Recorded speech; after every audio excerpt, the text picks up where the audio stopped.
Hello everyone, I am Tarunjot Kaur, lecturer of Civil Department from Satyam College of Polytechnics, and this is the lecture of RCC Design. And in this lecture, we will discuss the stress strain curve. जो हमारी stress strain curve होती है वो basically दो तरह की होती है. फर्स्ट आती है stress strain curve for concrete, second आता है stress strain curve for reinforced material. एक कंक्रीट के लिए हम लोग डिज़ाइन करते हैं स्ट्रेस स्ट्रेन कर्व, दूसरा करते हैं जो हमारा रीइंफोर्समेंट जो हम यूज़ करते हैं उसके लिए. लेकिन हम इसको करते हैं एज पर जो हमारा कोड आता है इंडियन स्टैंडर्ड IS 456-2000 का जो कोड आता है, इंडियन स्टैंडर्ड जो हमारा कोड आता है उस पर भी ये स्ट्रेस स्ट्रेन कर्व जो है वो क्लॉज नंबर 38 में गिवन है. जो स्ट्रेस स्ट्रेन कर्व हमारी कंक्रीट की होती है उसको हम फ्लेक्सुअर कंप्रेशर स्ट्रेस स्ट्रेन कर्व भी बोलते हैं. सो बेसिकली इसमें होता क्या है, क्या होती है स्ट्रेस स्ट्रेन कर्व, जिसको हम एक पिक्चर में शो किया हुआ है. ये है हमारी स्ट्रेस स्ट्रेन कर्व. बेसिकली इसमें क्या है कि एक साइड हमारी स्ट्रेन आती है, दूसरी साइड हमारी स्ट्रेस आती है.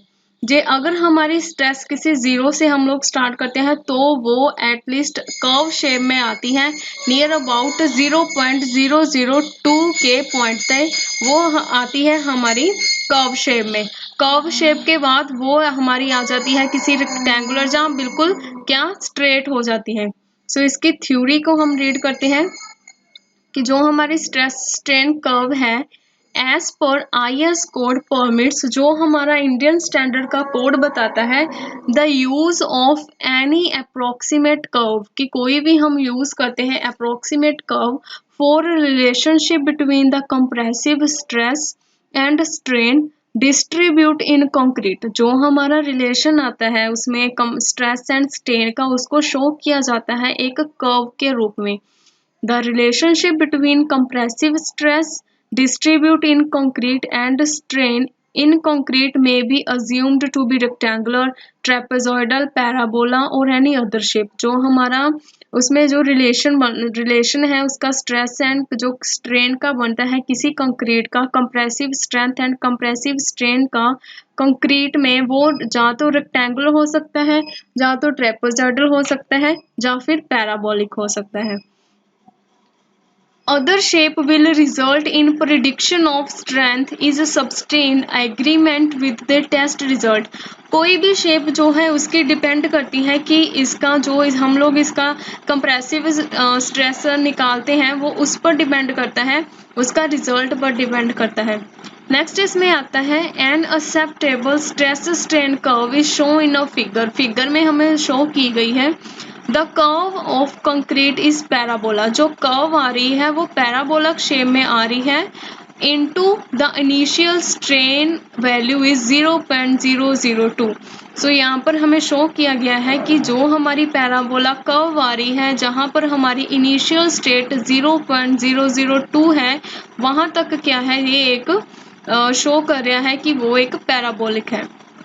नेक्स्ट इसमें आता है कि फर्दर 0.02 के बाद beyond strain value 0.002 the stress remain constant. जो है कि यहाँ तक 0.002 के बाद वो क्या है एक कांस्टेंट बन जाती है. सो कांस्टेंट की वैल्यू अंटिल कहाँ तक रहती है with increases load and strain value 0.0035.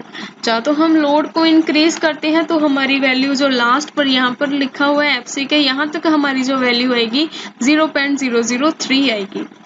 Next इसमें आता है in reactor that is when concrete is said to have failed for design purpose, the compressive strength of concrete in a structure shall be assumed to be 0.6 time of the characteristic scale. कि जो इसकी FC की value आती है, अगर तो जो इसकी characteristic ये कर्व है इसकी वैल्यू हम लोग लेते हैं 0.67 FC के. नेक्स्ट आता है इसका डिज़ाइन की वैल्यू हम लोग लेते हैं गामा 1.5 की, और IS कोड में इसकी जो वैल्यू गिवन है ये फॉर्मूला डिज़ाइन कर्व का वो शो करता है 0.67 FC के गामा M, जिसमें गामा एम की वैल्यू हमारे पास 1.5 है। 0.67 FCK को पुट किया यहाँ पे, इसकी वैल्यू आएगी 0.45 FCK इन डिजाइन कर्व की at the point 0.0035 in strain side. So ये था हमारा stress strain curve for concrete as well as flexible compression. इसको IS का कोड में आप क्लॉज नंबर 38 पर भी देख सकते हैं। So thank you.